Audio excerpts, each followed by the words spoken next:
أعوذ بالله من الشيطان الرجيم. بسم الله الرحمن الرحيم।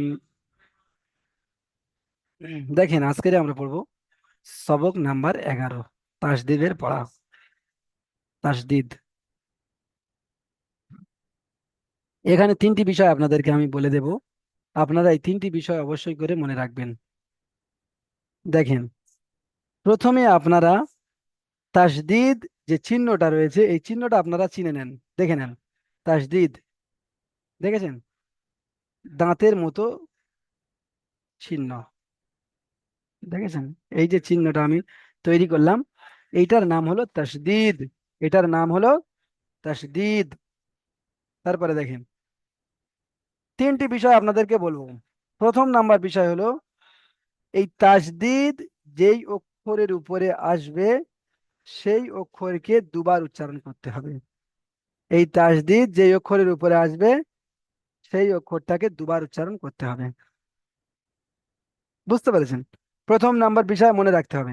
দেখেন, এখানে তিনটি বিষয় মনে রাখার কথা বলা হয়েছে, একটা, দুটো এবং তিনটে। তো প্রথম নম্বর বিষয় কি হলো? তাসদিদ যেই অক্ষরের উপরে আসবে সেই অক্ষরটাকে দুবার উচ্চারণ করতে হবে। তাসদিদ যেই অক্ষরের উপরে আসবে সেই অক্ষরটাকে দুবার উচ্চারণ করে পড়তে হবে, দুবার পড়তে হবে। প্রথমে একবার আগের অক্ষরের সঙ্গে মিলিয়ে, আর দ্বিতীয়বার কেবল সেই অক্ষরটিকে পড়তে হবে। দ্বিতীয়বার কেবল সেই অক্ষরটি পড়তে হবে। প্রথমে আগের অক্ষরের সঙ্গে মিলিয়ে, দ্বিতীয়বার কেবল সেই অক্ষরটিকে পড়তে হবে। তো কেমন ভাবে পড়তে হবে আপনারা একটু খেয়াল করেন। প্রথমে তাহলে আগের অক্ষরের সঙ্গে মিলিয়ে পড়তে হবে। তো আগের অক্ষরের সঙ্গে কেমন ভাবে মিলবে? যেমন সাকিনের সঙ্গে আমরা মিলিয়ে পড়ি, তো ঠিক ওই রকম। হামজা বা জাবার আব, হামজা বা জাবার আব। তারপরে দ্বিতীয়বার সেই অক্ষরটি, অর্থাৎ এই বা জাবার বা, বা জাবার বা, তাহলে কি হলো? আব্বা। আব্বা, হামজা বা জাবার আব, বা জাবার বা, আব্বা। তাহলে প্রথম নম্বর মনে রাখার বিষয় যেটা হলো সেটা আপনাদের ক্লিয়ার হয়ে গেল, যে তাসদিদ যেই অক্ষরের উপরে আসবে সেই অক্ষরটাকে দুবার পড়তে হবে, একবার আগের অক্ষরের সঙ্গে মিলিয়ে এবং একবার সেই অক্ষরটিকে। এবার দ্বিতীয় নম্বর দেখেন, এই তাসদিদ যখন নুন এবং মিমের উপরে আসবে তখন এই নুন এবং মিমকে গুণনা করে পড়তে হবে। গুণনা করে পড়তে হবে। বুঝতে পেরেছেন? নুন এবং মিমের উপরে যখন তাসদিদটা আসবে তখন গুণনা করে পড়তে হবে। তাহলে এটা দ্বিতীয় নম্বর বিষয় হয়ে গেল, সহজ। আর তৃতীয় নম্বর বিষয় হলো গুণনার পরিমাণ হলো একালিফ, একালি পরিমাণ গুণনা। তিনটি বিষয় হয়ে গেল। প্রথম নাম্বার বিষয় হলো যেই অক্ষরের উপরে তাসদিদ আসবে সেই অক্ষরটাকে দুবার পড়তে হবে, একবার আগের সঙ্গে মিলিয়ে, একবার নিজে নিজে উচ্চারিত হবে। দ্বিতীয় নম্বর বিষয় হলো নুন এবং মিমের উপরে তাসদিদ হলে গুণনা করে পড়তে হবে, আর গুণনার পরিমাণ হলো একালিফ। তৃতীয় নম্বর হলো গুণনার পরিমাণ একালিফ। বা তৃতীয় নম্বরটা আপনারা বাদ দিয়ে শুধু দুটো মনে রাখতে পারেন। এমন ভাবে মনে রাখতে পারেন যে মিম এবং নুনের উপরে তাসদিদ আসলে একালি পরিমাণ গুণনা করে পড়তে হবে। এটা মনে রাখতে পারেন। এটা মনে রাখলে দুইটি বিষয়ের মধ্যে মানে ক্লিয়ার হয়ে যাবে, তাহলে একদম সোজা পড়া। এবারে আপনারা অনুশীলন দেখেন। অনুশীলন দেখলে আপনারা বুঝতে পারবেন যে দুবার যে উচ্চারণ হচ্ছে কেমন ভাবে দুবার উচ্চারণ হচ্ছে। দেখেন, এখানে বায়ের উপরে তাসদিদ এসেছে, বাটা দুবার উচ্চারণ হবে। প্রথমে আগের অক্ষরের সঙ্গে, আর দ্বিতীয়বার বা নিজে নিজে উচ্চারণ হবে। তো আগের অক্ষরের সঙ্গে প্রথমে কেমন ভাবে মিলবে? হামজা বা জাবার, হামজার উপরে জাবার দেখতে পাচ্ছেন, তাহলে হামজা বা জাবার আব, বা জাবার বা, আব্বা। হামজা বা জের বা, হামজা নিচে জের দেখতে পাচ্ছেন, তো আগের অক্ষরের সঙ্গে মিলছে, তাই আগের অক্ষরের হারাকাতটা উচ্চারণ হবে হামজা বা জের ইব, বা জাবার বা। দ্বিতীয়বার বায়ের উপরে যাবার আছে, তো বা জাবার বা, ইব্বা। হামজা বা পেশ উব, বা জাবার বা, উব্বা। তারপর দেখেন, হামজা তা জাবার আত, তাজের তি, আত্তি। হামজা তাজের ইত, তাজের তি, ইত্তি। হামজা তা পেশ উত, তাজের তি, উত্তি। এবার দেখেন, হামজা জিম জের ইজ, দেখেছেন হামজা নিচে জের আছে তো, প্রথমে হামজার এই যে জের এইটাই উচ্চারণ হচ্ছে, হামজা জিম জের ইজ। তারপরে এবার জিমের উপর যেটা রয়েছে সেটাই উচ্চারণ হবে, জিম যাবার যা, ইজ্জা। হামজা জিম জের ইজ, জিম জের জি, ইজ্জি। হামজা জিম পেশ ইজ, জিম পেশ জু, ইজ্জু। হামজা নুন যাবার আন, নুন যাবার না। এখানে যে দ্বিতীয় কায়দাটা বলেছিলাম, দ্বিতীয় মানে বিষয় বলেছিলাম, সেটা এখানে এসেছে। দেখেন নুনের উপরে তাসদিদ বলেছিলাম, নুন এবং মিমের উপরে তাসদিদ হলে একালি পরিমাণ গুণনা করে পড়তে হয়। তো সেই বিষয়টা এখানে এসেছে, দেখেছেন? নুন এবং মিমের উপরে তাসদিদ আসলে গুণনা করে পড়তে হয়, সেই বিষয়টা এখানে এসেছে। নুনের উপরে তাসদিদ তো গুণনা করে পড়তে হবে। গুণনাটা কি? গুণনা কি? গুণনা তো আমরা নতুন শুনছি। গুণনাটা কি? গুণনাটা হলো আওয়াজকে নাকের মধ্যে ধরে রাখার নাম হলো গুন্না। আওয়াজকে কিছুক্ষণ নাকের মধ্যে ধরে রাখার নাম হলো গুন্না। এখানে দেখেন আমি কেমন ভাবে গুন্না করছি, হামজা নুন যাবার আন, এই নুনটাকে নাকের মধ্যে ধরে রাখছি, আন, নুন যাবার না, আন, না, আন, না, এটা হলো গুন্না। তারপর দেখেন, হামজা নুন জের ইন, নুন জের নি, ইন, নি, ইন, নি।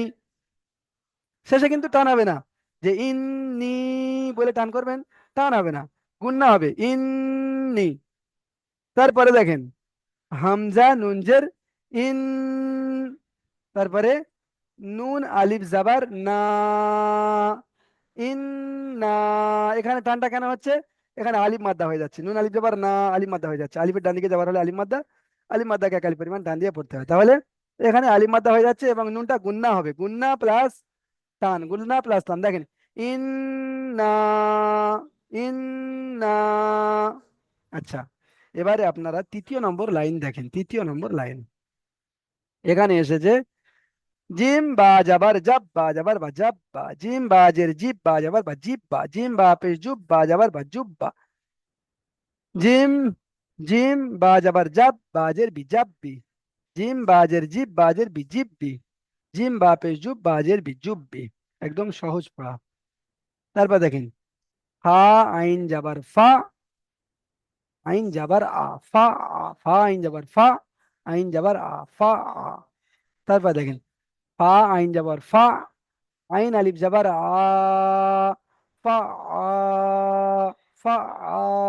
এই যে ফা আ, এটা আর এটা একই। দেখেন পুরো একদম, এখানে ফা আর আইন, এখানে ফা আর আইন। পার্থক্য কি? এখানে একটা আলিফ এসে গিয়েছে, আর আলিফটা আসার কারণে কাজ কি বেশি হয়েছে? এখানে টানটা বেশি আসছে। ফা আ, আলিফ মাদ্দা হয়ে যাচ্ছে, টান হচ্ছে। তারপরে দেখেন, কাফ ওয়াও পেশ কু, ওয়াও জের বি, ওয়াও জের কি পড়েছি আমরা? বি, কুবি, কুবি। এখানে কাফ ওয়াও পেশ কু, ওয়াও মাদ্দার মতো কিন্তু টান হবে না, কুবি এমন টান হবে না। কাফ ওয়াও পেশ কু, ওয়াও জের বি, কুবি, কুবি। তারপরে দেখেন, হামজা ইয়াজের ই, ইয়া আলিফ জবর ইয়া, ইয়া, কাফ জবর কা, ইয়াকা, ইয়াকা নাবুদু ওয়া ইয়াকা নাস্তাইন, আমরা পড়ি না সূরা ফাতিহার মধ্যে? তো এখানে ইয়াকা, হামজা ইয়াজের ই, ইয়া আলিফ জবর ইয়া, ইয়া, কাফ জবর কা, ইয়া, ই আ নয়, ইয়া, ইয়া, ইয়াকা, ইয়াকা। তারপর দেখেন, ইয়া যাবার ইয়া, জ নুন পেশ জুন, নুনের উপরে তাসদিদ এসেছে, আমাদেরকে কি করতে হবে? গুণনা করে পড়তে হবে। ইয়া যাবার ইয়া, জ নুন পেশ জুন, ইয়াজুন, নুন পেশ নু, ইয়াজুন নু। তারপর দেখেন, তা মিম পেশ সুম, মিম যাবার মা, সুম মা। এখানে দেখেন, সিন ইয়া পেশ সুই, সিন ইয়া পেশ সুই, সুই। ইয়াজের ই, সুই ই, সুই ই। র তা যাবার রত, সুই ই রত। সিন ইয়া পেশ সুই, ইয়াজের ই, সুই ই। র তা যাবার রত, সুই ই রত। তারপর দেখেন, এখানে হলো সিন ইয়া পেশ সুই, আর এখানে হচ্ছে সিন আইন পেশ সু, সু, গোলার ভিতরে যাবে সু, সু, সু। আইনজের ই, সু ই। র তা যাবার রত, সু, সু ই রত, সু ই রত। তারপর দেখেন, আইন তপেশ উত, তজের তি, উত, লাম তাজাবার লাত, উত্তিলাত, উত্তিলাত। এই ছিল আপনাদের আজকের পড়ার অনুশীলন। পড়াটি সহজ রয়েছে, বুঝতে পারলে একদম সহজ। তাসদিদটা কিভাবে উচ্চারণ হচ্ছে এটাই মানে বুঝতে হবে। একবার আগের অক্ষরের সঙ্গে মিলিয়ে, একবার নিজে নিজে, একবার আগের অক্ষরের সঙ্গে মিলিয়ে, একবার নিজে নিজে, একদম সহজ পড়া। তারপরে দেখেন ইজরা কিভাবে করবেন। ইজরা, এখানে বায়ের উপরে তাসদিদ রয়েছে, তো ইজরা কিভাবে করবেন, যেটা প্রথম নম্বর কায়দা বলেছি, প্রথম নম্বর মানে বিষয় বলেছি, ওটাই বলতে হবে। বায়ের উপরে তাসদিদ রয়েছে, তাসদিদ ওয়ালা অক্ষরকে দুবার পড়তে হয়, একবার ডান দিকের অক্ষরের সঙ্গে মিলিয়ে, একবার নিজে নিজে। বায়ের উপরে তাসদিদ রয়েছে, তাসদিদ ওয়ালা অক্ষরকে দুবার পড়তে হয়, একবার আগের অক্ষরের সঙ্গে মিলিয়ে বা ডান দিকের অক্ষরের সঙ্গে মিলিয়ে, যেটাই বলতে পারেন, ডান দিকের অক্ষরের সঙ্গে মিলিয়ে একবার নিজে নিজে। তাহলে আপনারা ইজরা বুঝতে পেরেছেন। তাসদিদ যেই অক্ষরের উপর তাসদিদ থাকবে, দেখেন এখানে আমি এই আইনটাকে নিচ্ছি, দেখেন এই আইনটাকে নিচ্ছি, তাহলে এখানে কি বলবো, আইনের উপরে তাসদিদ এসেছে, তাসদিদ ওয়ালা অক্ষরকে দুবার পড়তে হয়, একবার আগের অক্ষরের সঙ্গে মিলিয়ে, একবার নিজে নিজে, বা একবার ডান দিকের অক্ষরের সঙ্গে মিলিয়ে, একবার নিজে নিজে। ডান দিকের আর আগের অক্ষর দুটো একই। আচ্ছা, তাহলে আপনারা ইজরা বুঝতে পেরেছেন। এবারে এখানে নোটটা তো, এটা প্রত্যেকের জায়গায় একই বিষয় দেওয়া থাকে, যে মানে আপনাদের পিছনে যে ইজরাগুলো হয়ে গিয়েছে, ওগুলো আপনাদের মতো করে করতে হবে। এবারে দেখেন প্রশ্নমালা। প্রশ্নমালার মধ্যে 4টি প্রশ্ন দেওয়া রয়েছে। নুন এবং মিমের উপরে তাসদিদ আসলে কিভাবে পড়া উচিত। নুন এবং মিমের উপরে তাসদিদ আসলে কিভাবে পড়া উচিত। আচ্ছা, ইফতিকার হোসেন ভাই আপনি বলেন তো, নুন এবং মিমের উপরে যদি তাসদিদ আসে কিভাবে পড়তে হবে। ইফতিকার হোসেন ভাই বলেন। এক আলিফ গুণনা করে পড়তে হবে। মাশাআল্লাহ, প্রত্যেক ভাই শুনে নিয়েছেন বিষয়টা। নুন এবং মিমের উপরে তাসদিদ আসলে একালি পরিমাণ গুণনা করে পড়তে হবে, প্রত্যেক ভাই অবশ্যই শুনে নিয়েছেন। তো সবাইকে আলাদা আলাদা করে জিজ্ঞাসা করার কোনো প্রয়োজন নেই। দেখেন, ঠিক আছে। দ্বিতীয় নম্বর প্রশ্ন এখানে হলো, ইয়া যাবার ইয়া, জ নুন পেশ জুন, ইয়াজুন, নুন পেশ নু, ইয়াজুন নু। বানান এটা হয়ে গেল। এবার ইজরা দেখেন, এর ইজরা কেমন ভাবে করবেন। বানান বানান করার প্রসেস কিন্তু আপনাদের মানে, আমি যে প্রসেসে বানানটা করছি এই প্রসেসটা আপনাকে ধরতে হবে। এখানে ইয়া যাবার ইয়া, নুন পেশ জুন, নুন পেশ নু, একসঙ্গে সবগুলো বানান করে তারপরে মানে উচ্চারণ করবো এমন ভাবে নয়। ইয়া যাবার ইয়া, নুন পেশ জুন, ইয়াজুন, দুটোকে একত্রিত করে উচ্চারণ করে নিলাম। তারপরে এবারে আমি নুন পেশ নু বললাম, বানান করলাম। এবার নুন পেশটাকে ইয়াজুন এর সঙ্গে জুড়ে নেব, ইয়াজুন নু। দেখেছেন, এই প্রসেসে বানানটা করতে হবে, বানান করার এটাই পদ্ধতি। এই পদ্ধতি ফলো করতে হবে, তাহলে আপনি বানান করবেন এবং উচ্চারণ সঠিক হবে। আচ্ছা, ইজরা দেখেন, ইয়াটার আগে কারোর সঙ্গে সম্পর্ক নেই, পরেও কারোর সঙ্গে সম্পর্ক নেই, দেখেছেন। ইয়ার উপরে যাবার আছে, ইয়াটার আগে কারোর সঙ্গে সম্পর্ক নেই, পরেও কারোর সঙ্গে সম্পর্ক নেই। ইয়া যাওয়ার ইয়া, তারপরে জোয়ানুন পে জুন, ওটা আলাদা।